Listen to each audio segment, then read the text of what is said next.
Thanks very much, and good afternoon. It's good to be with you here again today.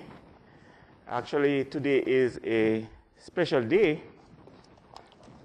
I believe it's the last Sabbath that we'll be here. From what was announced earlier, it's the last Sabbath that we will be here. It's actually the last day of the year, of the civil year, as we celebrate the year. And so it's really it's an interesting time, and I suspect that you might be reflecting on the times that you have had here over the years. And but there comes a time when we have to change, we have to move, and this is one such occasion. I know memories will remain. For those of you who worship here for a number of years, will somehow might miss here, but as it is, we are pilgrims, and so we understand the whole nature of being pilgrims, that we're on the move. This is not our home. So we look forward to that time when the people of God will no longer have to be thinking about moving from one place to another, because by then we'll be spirit beings before the very presence of God. And movements is not something that we will be thinking much about. In fact, we'll be able to move at the speed of thought as we teach. But it's really good to be with you today, and I would just like to welcome everyone and to say I consider it a privilege to be here with you again, to share with you again today. I want to start by reading a few verses from John 16, because I wanted to set this as a background to the message that I have for us today. John 16 and verse 2. It says, "They will put you out of the synagogue. In fact, a time is coming when anyone who kills you will think he's offering a service to God. They will do such things because they have not known the Father or me. I have told you this, so that when the time comes, you will remember that I warned you." Today we're going to be going through some scriptures, but today is more a reflection on the roots of our movement. And I want to span in this time roughly 300 years, the first 300 years of Christianity. I want to span roughly about 300 years of the history of the church. Now, this period is one of the most intense periods of church history. And it has many stories, many lessons, many things that we can really delve into. But I try to fit all of this within the time frame. But if I do extend, I would start by asking your permission if I go overboard a bit. It's not easy to fit 300 years of church history with any sense of thoroughness in an hour, especially when you want to look at it not just from a secular historic point of view, but from a biblical historic point of view. It's not an easy task to do that, to bring out some of the key things that happened during that time. But I try to work within an hour, but if not, I ask for your permission for a couple of minutes after.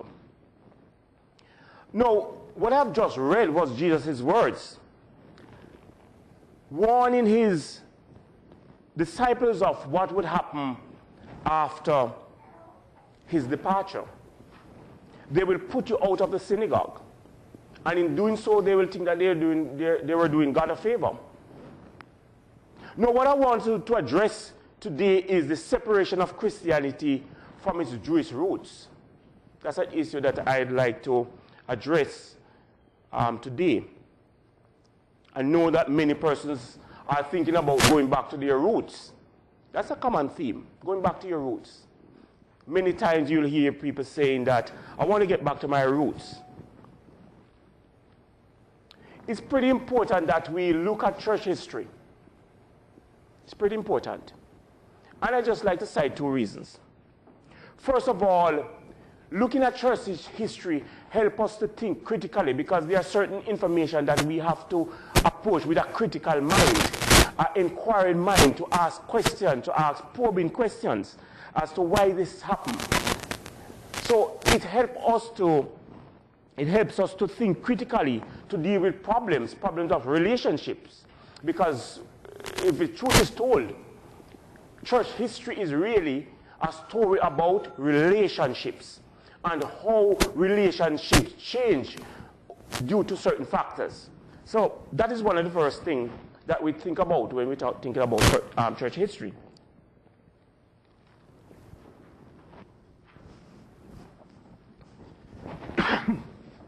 Sorry.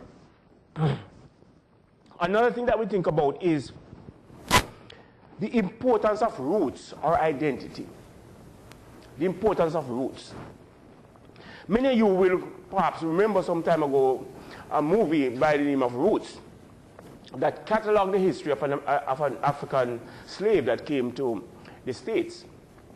And all the episodes, it was really a powerful story that traced the history from Africa to the United States. It was well acclaimed, a well acclaimed movie. I'm not certain how many of you might have seen it. But nevertheless, we always think about our roots. And those of you who are from, for example, Cuba, or or your roots are from maybe some other place, we always think about our roots. What is happening back home? How do we, and we will take a bit of our roots with us. For example, we would come here and our cooking, elements of our cooking will remain. We know American food, but we would still maintain our Hispanic food and so on, our Hispanic language. We know the importance of roots. So roots is really important. And I know that some person who want to get back to their roots is that sense of connection with history, that sense of connection with generations that propel this move towards roots.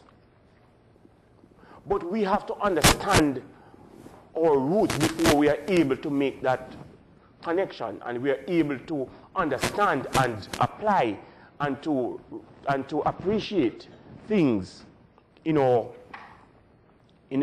past and how that really affects us today.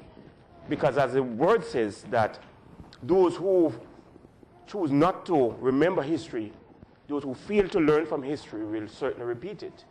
And some things are not worth repeating. So it's really important that we look at church history and how this thing called Christianity, how this movement called Christianity came about, and what led to the separation of Christianity, as we call it, and Christianity, I'm using it broadly, its Jewish roots. But before we do, I just like to look at the Jewish roots of Christianity, look at Christianity at the time when it emerged on the scene. What was it like? What was the situation like when Christianity came on the scene? And by Christianity, I'm talking about from the birth of Christ and onwards. Because truth be told, it's actually one religion. But it's just that the religion has changed in terms of some of the things has been set aside. For example, circumcision is no longer a legal requirement. But it's the same religion if you understand it in the right context. But as we go through, we'll see this separation of Christianity from its Jewish roots. No, Christianity really started out. And it's important that we understand the context of our religion. Because if we are just thinking about New Testament Christians and so on, we will miss a central theme of Christianity. Christianity actually started with Abraham. Genesis 12 and verse 1 is our first text. And we'll try to read as quickly as possible because in the interest of time. Genesis 12 and verse 1. We will see this early start of Christianity. Many persons will just want to say that Christianity started with the New Testament. And so they will discount the Old Testament. And once we do that, we are going to be in problems, because some things we are not going to be able to understand. But for good understanding of the background of our movement, we go back to Genesis 12 and verse 1 to 3. It says, "And the Lord said to Abram," and notice it says Abram, "Leave your country, your people, and your father's household, and go to the land I will show you. I will make you into a great nation, and I will bless you. I will make your name great, and you will be a blessing. I will bless those who bless you, and whoever curses you, I will curse. And all peoples on earth will be blessed through you." This is a covenant that God made with Abraham. All peoples, all nations, all nationality, all ethnic group, not just the Jews, but Gentiles, will be blessed through Abraham. So we can't start with Jesus, because Jesus came as a result of a promise that was made, this very promise here that was made.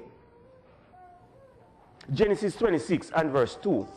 We see this covenant reconfirmed with Isaac. Genesis 26.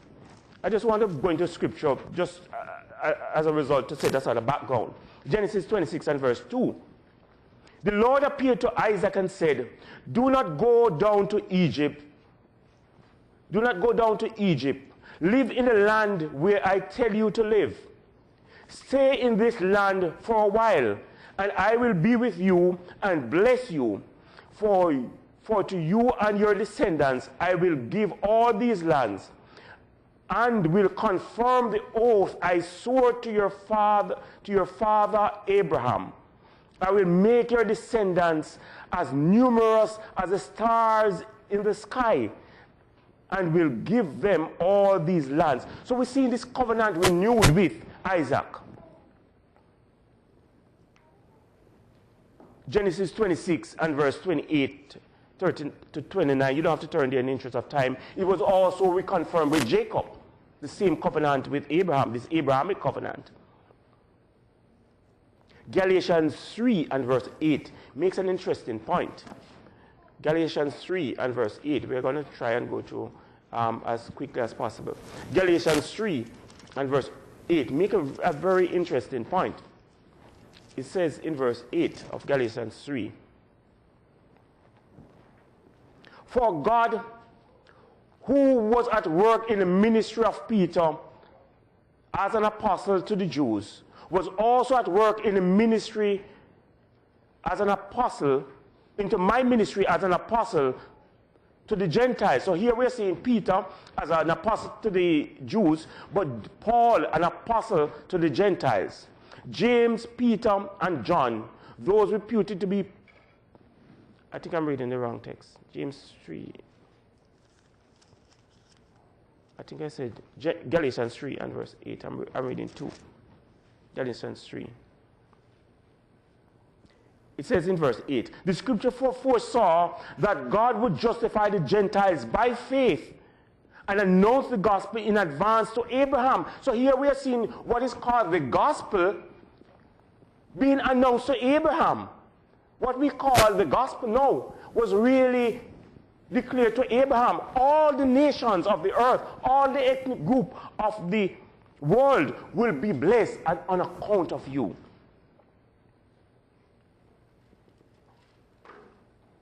Was announced, all the nations will be blessed through you. So those who have faith are blessed along with Abraham, the man of faith.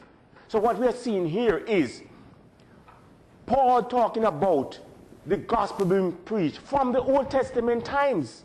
Not just in the New Testament, as many people would lead you to believe that the New Testament, that the gospel is just a New Testament thing. It's coming all the way back from Abraham. Stephen understand this whole concept that the gospel actually started with Abraham And in his famous speech at the recount, I'd just like to read it very quickly because I think it's very interesting that we go through some of these texts. Acts 6 and verse 8. Acts 6 and verse 8. Now Stephen, a man full of God's grace and power, did great wonders and miraculous signs among the people. Opposition arose, however, from members of the synagogue of the freedmen, as it was called, Jews of Cyrene and Alexandria, as well as the province of Cilicia and Asia. These men began to argue with Stephen, but they could not stand up against him. So they were arguing with Stephen. Now, in chapter 7, verse 2, it continues. It's actually a long story that Stephen actually recounts here. In 7 and verse 2, it says, chapter 7 and verse 2, to this he replied, because they were making a charge against Stephen, and I'm just breaking into the thought. To this he replied, brothers and fathers, listen to me. The God of glory appeared to our father Abraham while he was still in Mesopotamia, before he lived in Haran.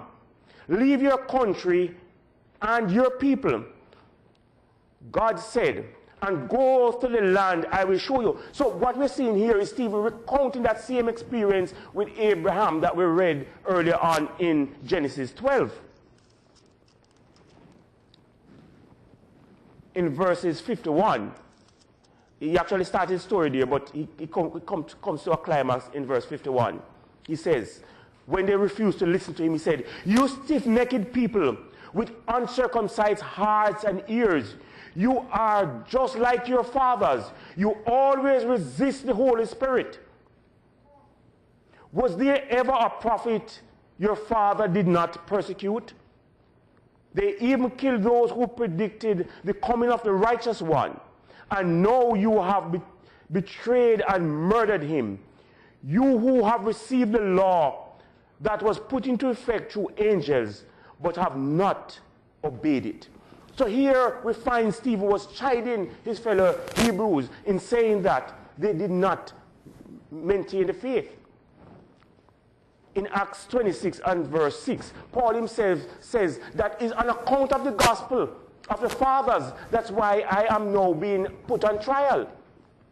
So this is how the New Testament church saw the gospel. Not a disconnect from its Hebrews roots, but understanding that there were certain marked difference. And we're going to go into those differences as the story, as this message progresses. So we see these strong Jewish roots of Christianity. Strong Jewish roots.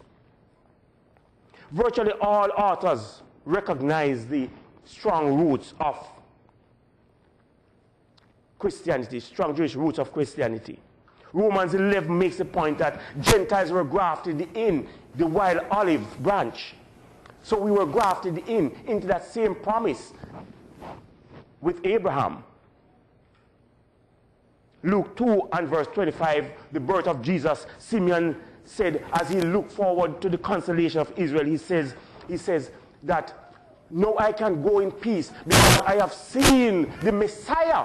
I have seen the Messiah. So they saw Jesus as the Messiah that was spoken of in the Old Testament.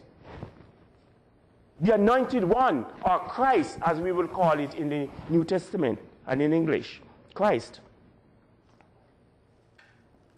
The book of Acts, a reading of the book of Acts will tell us about the strong connection of Christianity to its Jewish roots. You can't fail but see this strong connection. So what happened, why Christianity, and by Christianity I'm talking Christianity broadly, has removed from its Jewish roots? What accounts for it?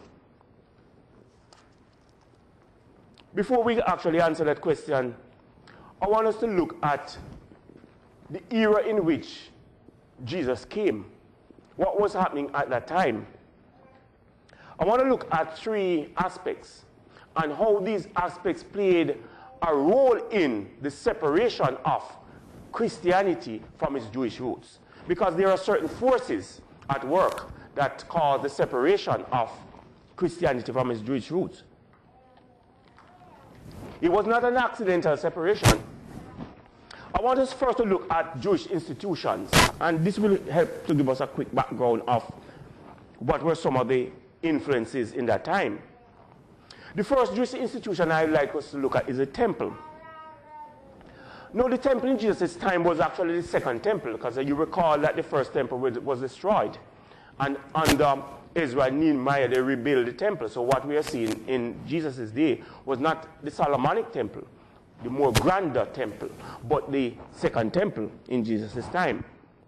And this was a place that people would go up to chant prayers and to sing songs and so on, and to offer incense and to do sacrifice. That was the purpose of that temple. What we also found in Jesus' time was also another institution called the synagogue.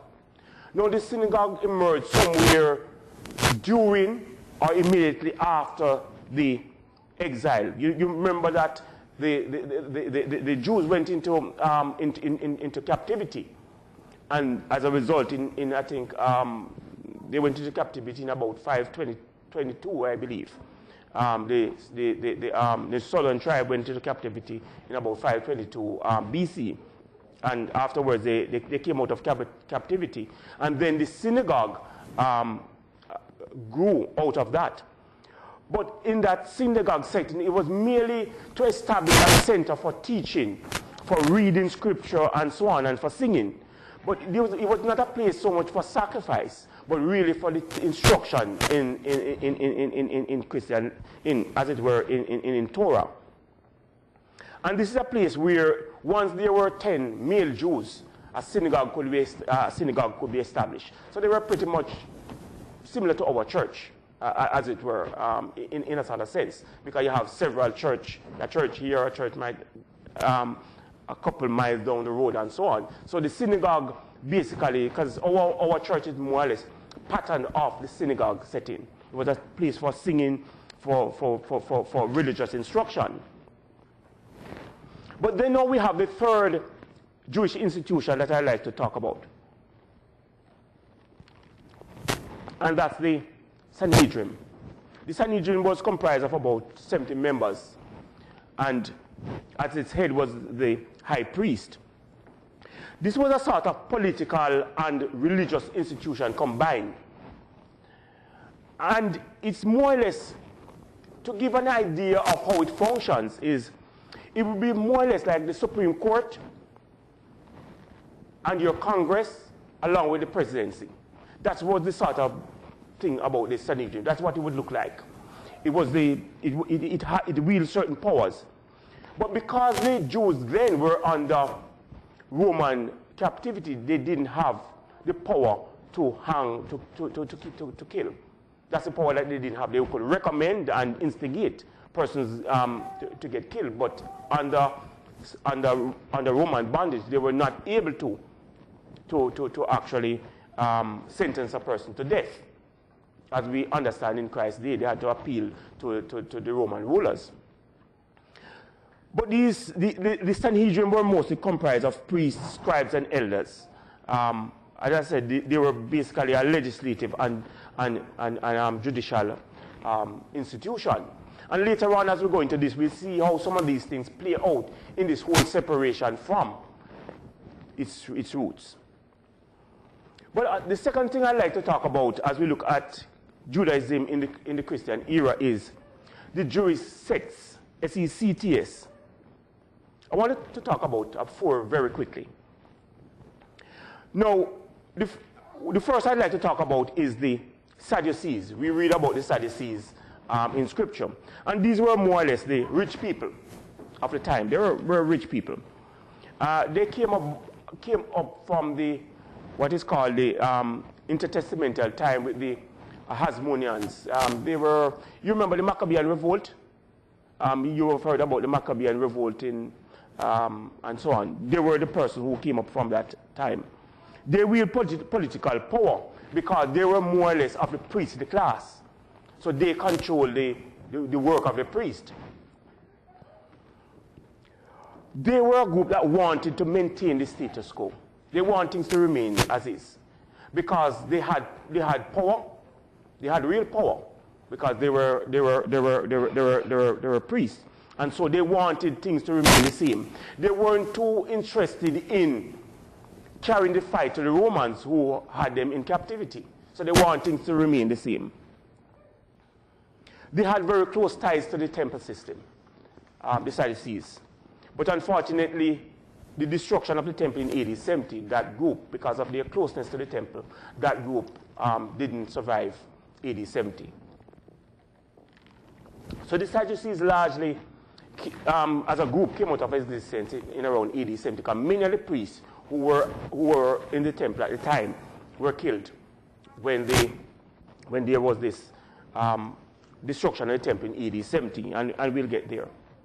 But the second group I'd like to talk about is the Pharisees. Again, this group came about around about the same time. They were basically an outgrowth of what is called the Hasidim. The Hasidim were people in the Maccabean time, but they were more religious. They were more pious. They were more religious. They had a liking for scripture and religion and so on. So they were this sort of people. They were more of the middle class, background than anything else. Mostly business people and traders. So we see that the Sadducees were the rich people. So now the Pharisees were more the middle class people. So I want us to see this sort of class struggle. I want us to see the struggle based on ideology and positions and how that impact the separation of the Christianity from its Jews. They really wanted to ensure the purity of the religion. So they were into religious purity and so on. That's what they would be about. They were mostly lawyers. And by lawyers we mean they were well read in law. The rich were about rich business, and they were not so much interested in religious things in that purist type of way. But the Pharisees were more devout and read scripture and so on. So many times the power of the Pharisees would lie in the fact that because they knew the law, they were able to instruct the Sadducees and the priests in terms of their priestly duty and the succession of priests and so on, because they were steeped in the law. So that is their advantage. They were power behind the scenes, more or less. But in terms of the priestly class, it was the Sadducees. Then there were the nationalists, or what is called the zealots. This was the third class. These were the sort of freedom fighters, as we would call them today. They had a strong urge to change things. They didn't want to be under Roman occupation. They were called rebels also, or bandits. And by bandits is not a negative word in that at that time. It was not a negative word. It was more or less like, they were more or less like Robin Hood. You would know of Robin Hood. Robin would rob from the rich and give to the poor, that sort of a thing. But they were strong nationalists, and they wanted their own freedom and national power. They didn't want to be under bondage. They would carry knives and so on, and attack the state and so on. I think it's said that Peter perhaps was one, was a zealot, as you remember it's called. That's why he carried a knife and wanted to cut off the servants. Some people said the servant's head, but he missed and just got the ear. But we don't know. The Bible says that he cut off his ear, but such it is. So these were the military arm of Judaism, in essence, the military arm of Judaism. And then there is this fourth group called the Hellenists, which were the Greek-speaking Jews. After captivity, many Jews, threw off the language and began to speak Greek. And some did know Aramaic and so on, and or even Hebrew. They spoke mostly Greek. And you remember in Acts, it's talk about the Hellenists and the Greeks had this controversy because one was speaking the national language, but one was saying, no, we'll speak the language of the captors. So there was this tension between some of these groups and so on, and we're going to see how some of it play out. But the Hellenists were persons who wanted to make things remain as they are, because they were business people who were profiting and so on. They weren't too much interested in religion. They wanted things as they were and so on. And they would pollute the laws of God to satisfy their own economic gain. So this is the sort of background that we find as Christianity emerged on the scene. And don't forget that we had the political power in the Romans, who were the person who were oppressing the Jews. So all of that mix, is in that mix that we have the birth of, as we would call it now, Christianity.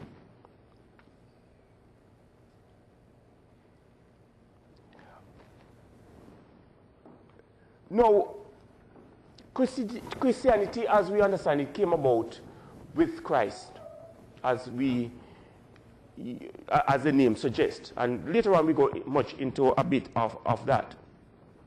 Now, Professor Marvin Wilson says in one of his books, I don't have the exact book here, it says, a cursory look at the beginning of Christianity reveals a church that was made up exclusively of Jews. And we know that the Jews started the movement. It was largely Jewish. Indeed, the church was viewed as a sect of Judaism, as the book of Acts makes clear in referring to the early followers of Jesus as the sect of the Nazarene. And we find that in Acts 24 and verse 5. So Christianity was, in its early days, was called a sect of Judaism. And that's how it was seen. Similar to how we have the sect of the Sadducees, the sect of the Pharisees, and so on. This was how it was seen, as a sect of Judaism. Not a separate movement, not a separate thing, but just a sect of it, because they subscribe to largely the same message. Early followers was also called people of the way. People of the way. And this is actually a messianic term coming from Isaiah 40 and verse 2, where it says, I will prepare the way. And so they were called messianists as well, messianists, meaning that they are people who have the Messiah as their leader. So you will find Nazarene as one name for the early Christian, as well as people of the way. Christian was not known in the early time. Truth be told, the Christians were called, the followers of Christ were called Christians. Later on, it was outsiders who gave the name Christians. It was not a name that the movement actually started. It was started by outsiders who sort of used it as a nickname to call Christians. It's more or less like this group, the Pentecostals, that we would call Jesus only. I don't know how many of you might be familiar with that term for Pentecostal. We call them Jesus only. Anyone familiar with that term? Anybody familiar with that term? We call them Jesus only because they believe in the Father. Jesus is the Father, Jesus is the Son, Jesus is the Holy Spirit. So we call them Jesus only, but that's not what they call themselves. Right? So this is how Christianity got its name, from outside, not by the movement itself. So we find in this time at Antioch, around about 45 years after the birth of the movement, in Acts 11 verse 26, we find this whole matter of the Christians, the people of Christ being called Christians. And so, as I say, it's an outside name, but it was not a name that the movement itself started. I want us to look now at 4 periods. And we really are now going to get into the movement away from Jewish roots. That's what we're going to get into now. And I wanted to look at it over 4 periods. And these periods are not chosen randomly. They are based on actual events and time dates in history. These are not random times that I have chosen. It's based on certain historic patterns, and later on as we go through, you'll see some of the main drivers and some of the events that cause this separation. So we want to look at 4 periods that really transform Christianity away from its Jewish roots. Earlier, I've set the background in terms of showing Christianity as having its roots in the Abrahamic covenant and how the gospel was first preached to Abraham and so on. It's not really a New Testament gospel, but it's actually the Abrahamic or the Old Testament gospel. It carried forward. And it talked about Jesus Christ. Many are the Messiah. Many people understood that the Messiah would come to liberate. And that's what the Zealots thought about, that the Messiah would come. And many of those who were head for those groups saw themselves as Messiah, and some persons acclaimed them as Messiahs. But as we know, that they were not actually Messiahs. So I want us to look at 4 periods that were turning points in church history. 4 periods that were turning points in church history. Turning point of Christianity away from its Jewish roots. And the first period I want to look at is AD 27 to AD 48. That's the first period.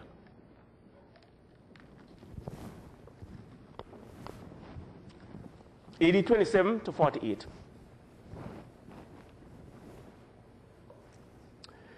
You know that after Jesus' death, the apostles were going to the synagogue to preach. Many times they would be in the synagogue to preach.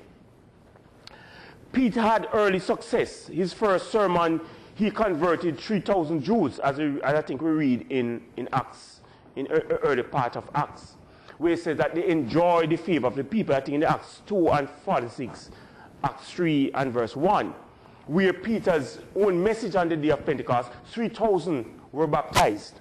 So we see in that one message, Christianity grew from 120 to 3,000 baptized in one day.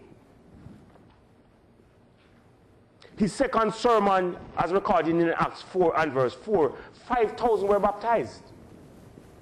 5,000. So by now we have over 8,000 persons within a short time of the start of New Testament Christianity as we would know it. But with this influx of persons converting to Christianity, it resulted in a rift in relationship between people of the way, or Christians, and people of Judaism. It began a rift because of the large influx of persons who were now saying Jesus Christ is the Messiah. Now the first problem between Judaism and Christianity was not over Sabbath. The first controversy was not really over Sabbath, as some people would want to speak. The first problem was over the Messiah. Christians say Jesus is the Messiah. Judaism said no, Jesus is not the Messiah. We're still waiting for the Messiah because they had a certain view of the Messiah that he would come as a conquering king, not as a suffering servant. So they could not see Jesus as the Messiah. And even to this day, they can't see Jesus as the Messiah. So there was a theological difference between Judaism and Christianity. And that breach will never be solved in our time. It will never be solved. It is a breach that will never be solved. Jesus talked about the blindness of the Jews until the fullness of the Gentiles come in, and so on. This is all ordained. So then persecution began between the Jews. Now begin to persecute the Christians. So from very early, even Jesus' time,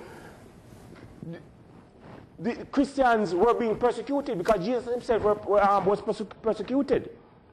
And this is essentially over his messianic claims. Destroy this temple and I raise it in 3 days, and so on. someone greater than the Sabbath is here, and all of these messianic claims. When you find Jesus going into the temple and was confronting the people in the temple, it was to establish his messiahship. That was his thing, to show that I am the Messiah. I have come to liberate. But of course, they were not looking for that liberation. They were looking for political liberation. That's what they were looking at. So they couldn't accept the message. Of course, Stephen was stoned, as we read earlier in Acts 6, that was about AD 34, 35. Stephen was stoned, one of the early martyrs of Christianity. Saul was converted to Christianity around AD 35, 36. Philip took the gospel outside of, as we read in Acts 6 and verse 5, he took the gospel outside of Judaism, outside of Jerusalem, to Samaria. So the gospel now began to move outside of Jerusalem to more Gentile areas, a Gentile area of Samaria. The Jerusalem church, as it were, sent the Hebrews to talk about this conversion of these Gentiles. Why are these Gentiles coming in and so on and sort of polluting our church? Because they had a concern for the purity of the church and their doctrine. But here was it that the apostles were now saying that you don't have to be circumcised, which was a major theological difference between Christianity and Judaism, because the entrance to Judaism was through circumcision, and now the gospel was saying, no, you don't have to be circumcised. This led to the Jerusalem conference that we know about. The Jerusalem conference, where the apostles went to Jerusalem to deal with this matter of circumcision. The Jerusalem conference was about AD 49.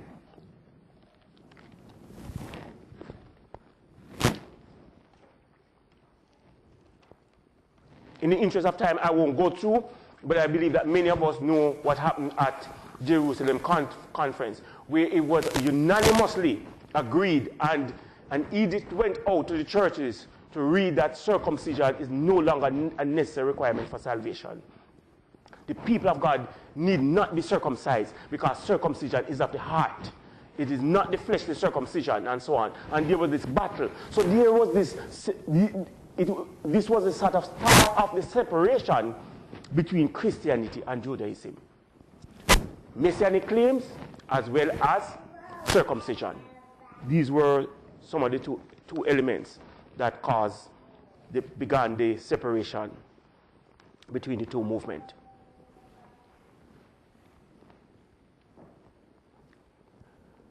Now, there were certain effects of the Jerusalem conference, because the Jerusalem conference said that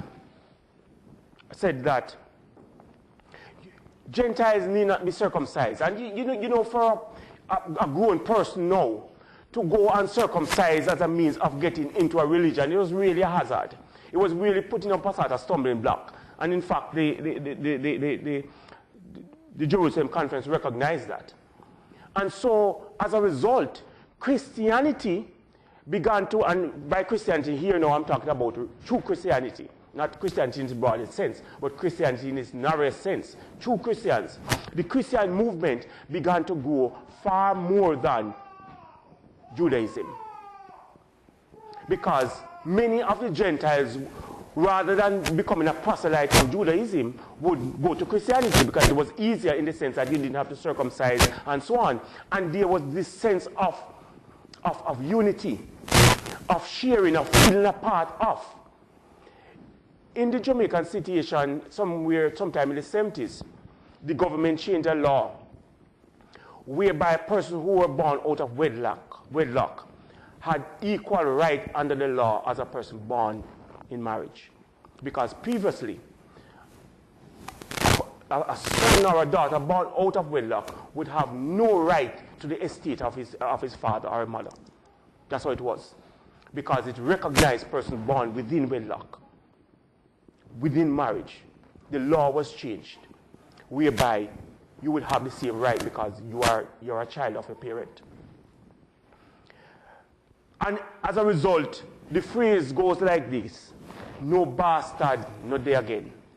In other words, there are no more bastards, meaning persons who were born out of wedlock were called bastards. It's a sort of derogatory term. I'm not certain if you understand this word in your sort of culture. But persons who were born out of wedlock were looked down on as inferior and so on. They didn't have certain rights and so on. A stigma was attached to you. You go to school, person would say to you, oh, you're a bastard, you're not ready, you're not pedigree, and so on. But in Christianity now, they would find a new home because the stigma of being classified as bastard, and I'm using bastard in a metaphoric sense, being classified as bastard was no longer there because there was no need for circumcision. Everyone was welcome in the movement. So can you imagine you are from your roots and you go to a distant country and everybody is just looking down on you and say, oh, why does this person come here and spoiling our good atmosphere? You wouldn't want to go back. You wouldn't feel unwelcome. But here Christianity was welcoming Gentiles. And so that began a jealousy rift between Gentiles and Jews. We begin to see the rift begin to escalate. Jealousy, because Christianity was going faster. So it was the Jews who were now at this stage persecuting the Gentiles. It was the Jews who were at this time persecuting the Gentiles. Now up to AD 49, a distinction could be made between Christians and Jews up to AD 49. Because Emperor Claudius, who at the time expelled both Jews and Christians from Jerusalem because of the same controversy that was happening at that time. So up to AD 49, they were basically considered a sect of Judaism up to that point. Now I want to go into the second period, and the second period is from AD 50 to AD 73. AD 50 to 73. Now, during this time, tensions continued between Judaism and Christianity. And by AD 64, Jewish Christians could be distinguished from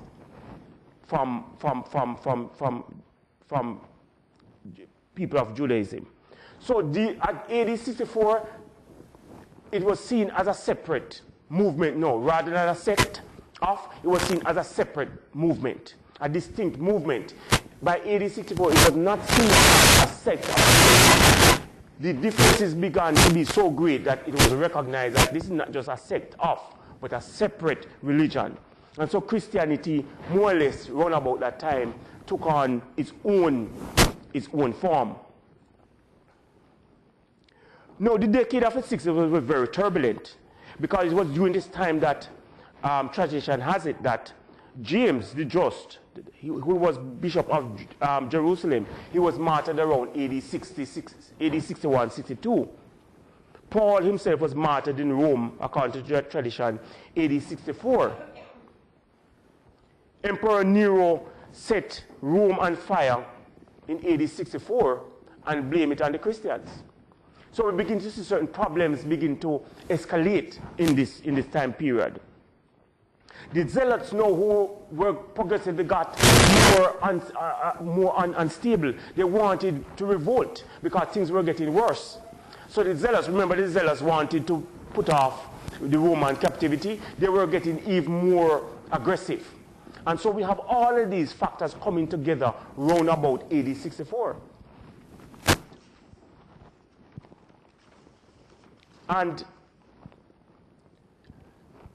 so what we find is several things coming to the fore round about that time.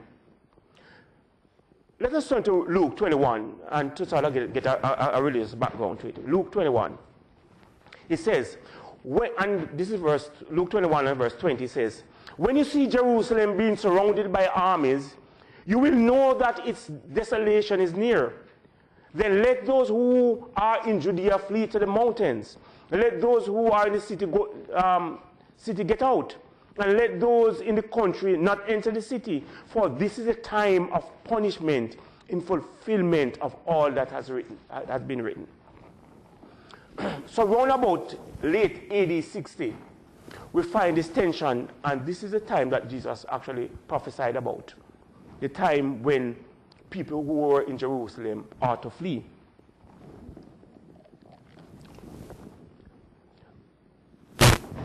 Now, remember I said that the Nero, round about AD 64, set the Jerusalem on fire and blame the Christians. Also, Christians could be distinguished from the Jews. So it was easy to persecute Christians. So Christians felt the brunt of the persecution. As a result of it, war broke out between the Zealots and the Roman government. And in that time period, Jerusalem was surrounded by armies as they moved in to squash the revolt, because a revolt actually developed around about that time, because the Zealots were looking for a time to attack Rome and find that time really opportune time, so they attacked Rome. And as a result, the Jewish Christians, remembering Jesus' words here, fled to Pella, which is about 60 miles northeast of Jerusalem. So the Jewish Christians fled to Pella. The Pharisees, remember I said that the Sadducees were killed in the persecution in the temple AD 70. They were largely killed. So the Pharisees remained. The Pharisees fled to a place called Yavne, which is west of Jerusalem. So they took Judaism to Yavne, while the Christians fled to Pella. So these two distinct movements now fled to two different places. Previously, the Christians could go into the temple and the synagogue and worship. But here was it now that there was this separation now between the movement of physical separation, not just theological separation, but physical separation between the two groups. The Christians to Pella, the Pharisees to Yavne. The Zealots, remember we talked about the Zealots who were the freedom fighters, they went to a place called Bethsaida. And in AD 73, about 967 they were killed. These were the last holdout of the rebels, as they were called. So this basically was the situation with the two religious groups now separating, not just theologically, but physically. And with that, there were certain effects of that. This geographical separation increased the rift even further. They were not attending the same synagogue and so on, so they were physically separated and they grew apart, as it were. Now, the Jews saw the Christians as traitors, because when the Jews were fighting for national status, the Christian understood God's word not to get into religious fight, not to get into fights. So the Christian largely did not participate in that war against the Romans. So they were branded as traitors. So the Jews saw the Christians as traitors. So the rift began to develop even more, because here was a time of national crisis. Can you imagine a time when the United States is being attacked? And we as Christians now would say, oh, we are Christians and we are not going to fight in a war. And the United States is being overrun by persons from outside. Naturally, the others would call us traitors, because we would not be fighting to repel the forces. So this is how the Christians were seen by the Jews as traitors. And so the war, the problem escalated even more. Now at Yavne, the Jews began to redefine, and it's out of this that rabbinic Judaism actually grew, as what we know as rabbinic Judaism now actually grew from Yavne. So they began to study scripture and so on, and they began to ensure that they would they would survive as a movement. And so they went into the books and began to formulate their own movement. In fact, it was here that the Old Testament was put together as a set of books, because they went deeply into study and so on.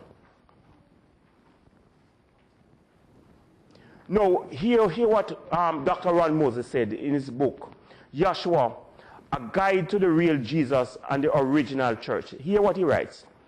After the temple was destroyed in AD 70, two new religious organizations grew out of the Judaism of Jesus and Paul's day. The Pharisees had fled to Yavne and were spared, while Jewish followers of Jesus had fled to the mountains of Pella and survived. From these two groups came two separate religions known as Rabbinic Judaism and the Christian Church. That's page 69.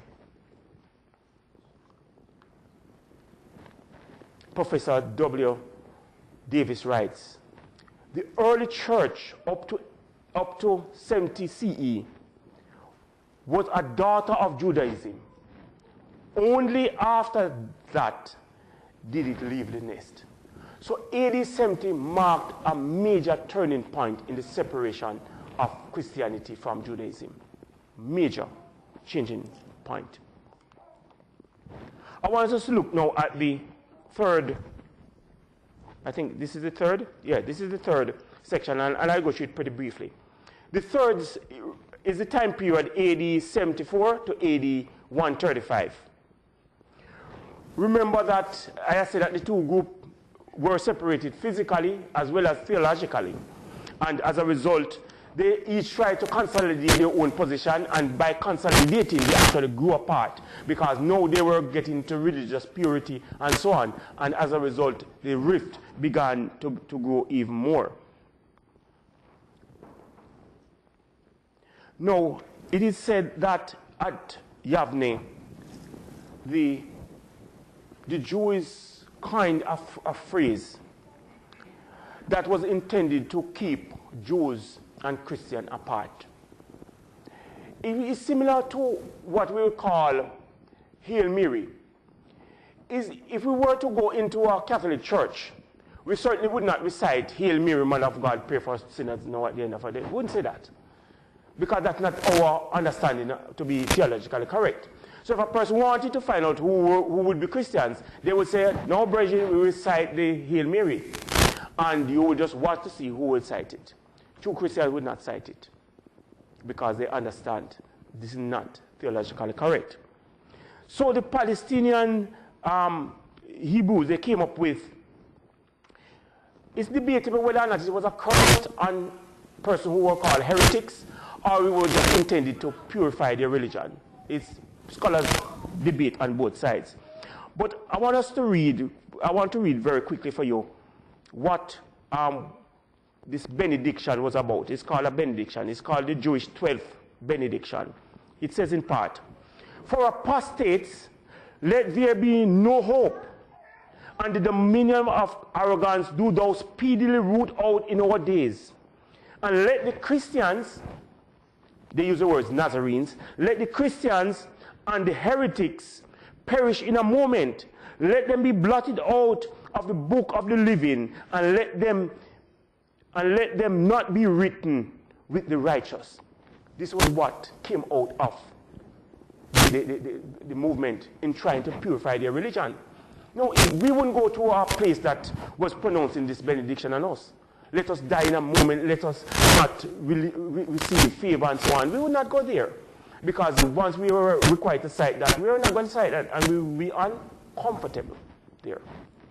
So this began further even the rift between the Jews and the Gentiles. No, the Jews were putting the Gentiles who would go into their synagogue, who were now putting them out of the synagogue, making it harder for them to go into the synagogue. So the rift actually widened. Now, by the end of, I want us to look at another period quickly, AD 118 to 135. Now, some of the Jews went back to Jerusalem after the whole episode of the war and so on. And they went to sort of build the temple based on permission granted. But the governor reneged on the promise and so on. And the governor began to act with hostility against the Jews. They deported several Jews to North Africa. They forbid circumcision, and you know circumcision is made a part of Jewish economy. They began to rename Jerusalem Aelia Capitolina in the name of the Jewish, in the name of the Roman god Jupiter, and so on. And so several things now begin to ferment again. So we had the first Jewish revolt in AD 70, but in about AD 132, we had a second Jewish revolt. This was led by a man called Bar Kokhba. You might have heard about Bar Kokhba, revolt. He declared himself to be a Messiah. And as a result of that, some priests and some leaders in the Jewish movement began to acclaim him as Messiah. But this man called Bar Kokhba. And so there was the second revolt, second Jewish revolt, AD 132. It actually lasted about 3 years. Professor Wilson writes again, he says, the first Jewish revolt had been a decisive turning point in the relationship of Judaism and Christianity. But the war of AD 132 to 135 was, for all essential purposes, the final major national blow that severed the two communities. So by AD 132, Christianity and Judaism the relationship was severed. Two distinct movements going two separate ways. As in the first revolt, the Christian would not fight. The Christian would not fight in the second revolt, and so on. And they interpreted the Christians' movement again as treason. So we say, we give you first chance and we forgive you for that one, but the second one we can't forgive you. That's how the Jews looked at it. And so they began to persecute the Christians. But the Christian by now began to fight back, because the Christians were now saying that at the early stage that you got what you deserve, because you were responsible for killing Christ the Messiah. So the Christians now began to fight back at the Jews. Previously it was the Jews fighting Christians, now it is the Christians fighting back. So empire strikes back.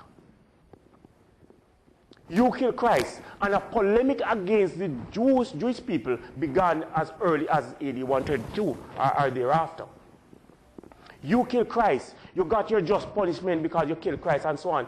Many of what we're hearing, even today in our church, and not our church as in our church here, but in the larger Christian movement, that the Jews kill Christ, and as a result, you can't have any relationship with Jews. It's coming all the way back from AD 132, 135. So it was a means of striking back at the Jewish community. Another controversy that came into being in AD 167 was we know it as a Quattrodeciman controversy, the controversy relating to when Passover should be kept. And there was this great controversy between two prominent Christians and some Christian leaders. Because by now, we are now looking at a Christian movement. But within that Christian movement, there came also another separation within this Christian movement. Because the Gentiles came in and were now in the driver's seat. And so they were now setting the tone for Christianity. And they began to move Christianity more away from its Jewish roots. You kill Christ, they're not going to have anything to do with you. John Chrysostom, somebody who might know from church history, was famous for writing some of the most scorching remarks against Jews, or against persons who had any close relationship with Judaism. They were scorching the remarks. Even just a mild reading would let you know how much they reviled anybody having anything to do with the Hebrew roots of Christianity. So Passover was now changed to Easter. So the church now began to keep Easter. Early on, many of the Greeks began to worship on the first day of the week in recognition of the risen Christ and so on. Very, very early from I think in the 60s. And so there was this movement away from the Jewish roots of Christianity as a fight against anything Jewish because they killed Christ. So we find even this new Christian movement move away from its Jewish roots, move away from Judaism. But also there was another split. And as a result, we have real Christianity and Christendom coming to the fore. Because it's polemic again against the Jews. So we see how important this whole concept of the Messiah is all about. It caused a rift between Christians and Jews. It also caused a rift between Christians and Christians. It caused a rift. It was about what the Messiah is about and how much we should relate to our brethren in the religious movement. So we today, we will be seen as persons who would, I'm not certain if you're familiar with this word, would curry favor with Judaism. We have some certain sympathy for the Jews. And we were seen as persons who have betrayed Christ. Because Christ came to set a new way and so on. And we would be seen in their eyes as betraying the true Christianity. When in fact, it is persons who have changed from Sabbath to Sunday, who have changed from Passover to Easter, who have substituted Christmas for, Christmas in the place of tabernacles and so on. So we find a movement now called Christianity, and in its broadest way, that has no resemblance to first century Christianity. But many persons are now looking at Christianity in the 21st century and not understanding the historic connection between true Christianity and Jewish roots, and how much Christianity is really the religion of the Abraham. And all of those promises that were made to Abraham and so on. And all of those laws that were given that Abraham should keep. They are now talking about a religion of faith. And yes, we believe in faith. But not faith that overthrows God's law. So what we find now is a movement that has moved so far from its roots that is no longer recognized as part of the true movement. It has no resemblance to it. If persons who were in the first century would come back now to look at Christianity, they would be amazed to see the differences that exist between Christendom and what obtained in the first century. Political power. People wanted political power. The Romans wanted to hold on to power. They just want to wrest power away from them. The Sadducees want to maintain the status quo. The Pharisees want to pursue religious purity and so on. Christianity wanted to embrace Gentiles and bring them in under the new covenant. Judaism wanted to say, no, you have to be circumcised. Christianity say, no, we have found our new Messiah. We have found our Messiah in Jesus Christ. Judaism is saying, no, he's not the Messiah. So we find these separations. Brethren, I believe that there are many things that we can learn from history. If we do not have an appreciation for history, we perhaps will repeat. I know many persons say that they want to go back to their roots. But not understanding the historical development of Christianity will cause many to go back to Judaism as a means to go to purity. They would deny Christ in some way. Many are talking about new name. There's a song in Jamaica, a new name Jah got, and is terrible among men. Heathen don't like your name. You know, Rastafarians, you know, come up with that song. Say God has a new name, in effect. That's what they're saying. God has a new name. And it's terrible among men. It's so terrible that people fear to pronounce it. These are the Rastafarian things. But brethren, we ought to cherish church history. Understand our roots, where we're coming from. Don't let anybody let us feel ashamed because we keep the Sabbath and the holy days and the laws of God. Don't let anybody let you feel ashamed because you don't keep Christmas and Easter and so on. Because we know the roots of those movements, where they came from. That they were really polluting God's days. They were part of this struggle between movements. People struggling for power. People who wanted to assimilate in the culture and didn't want to transform their lives. As many didn't want to, because things were going well for them if they maintained the status quo, because they were in position of power. They didn't want to give it up. We in our own lives, many times, we have to answer that same question. Are we going to try to maintain the status quo? Are we going to try to assimilate in society? Are we going to try to follow God's way? Many times the test will come for us in the Sabbath. Some person will have to, it's either that you work on the Sabbath or you lose your work. It's a hard time now. Persons will perhaps work on the Sabbath and may come to church and so on. The test is still on for all of us. Persons wanted to sound as if they have the real thing in these Hebrew names and so on. And you follow that path, it progressively lead you down a path that you actually end up denying Jesus Christ. We have the real thing, brethren. I want us to cherish it. Cherish it. This is my words to us today. I wish you all the best for the new year. And I know that you'll be moving to a new home starting next week.